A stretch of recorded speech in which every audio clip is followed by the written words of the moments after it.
Hi, Leher. It's really lovely to have you back after a whole year since you started the ORA program and coming to the table to speak to us about where you are a year later. What are those top 3 or 5 things you recall about yourself that led you to think that some action needed to be taken in terms of your well-being? Before I began, it was a few of the triggers that I felt when I thought that I needed to change or at least take some action.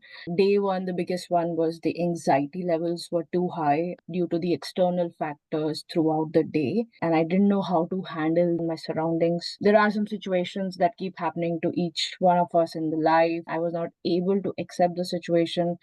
What would you describe as being sort of the top 3 things that you observed about yourself after finishing that program? It was just like practicing the tools that you shared with me made difference over a period of time while I was doing the program, and I like continued doing a lot of it after the program.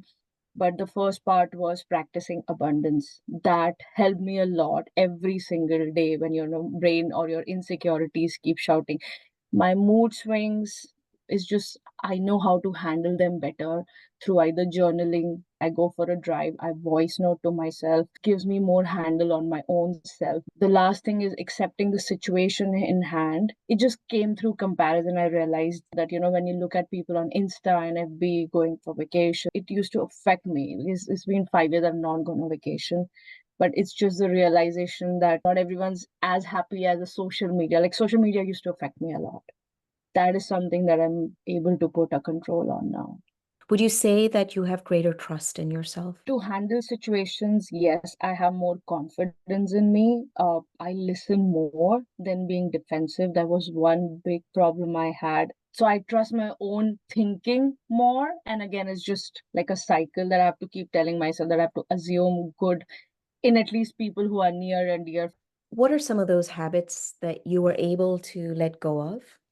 Those habits that were not healthy for you as you tried to escape from what was going on, and the new habits that have replaced those old habits that you practice on a daily basis? The first thing I did was to stop speed driving. I rather take a walk.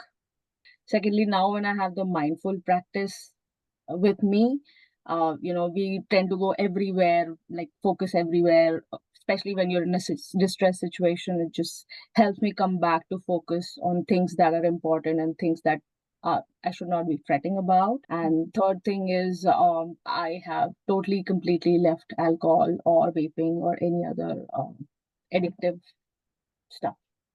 So the program led you to stop your addictions towards vaping and alcoholism. I It see. did. Yeah.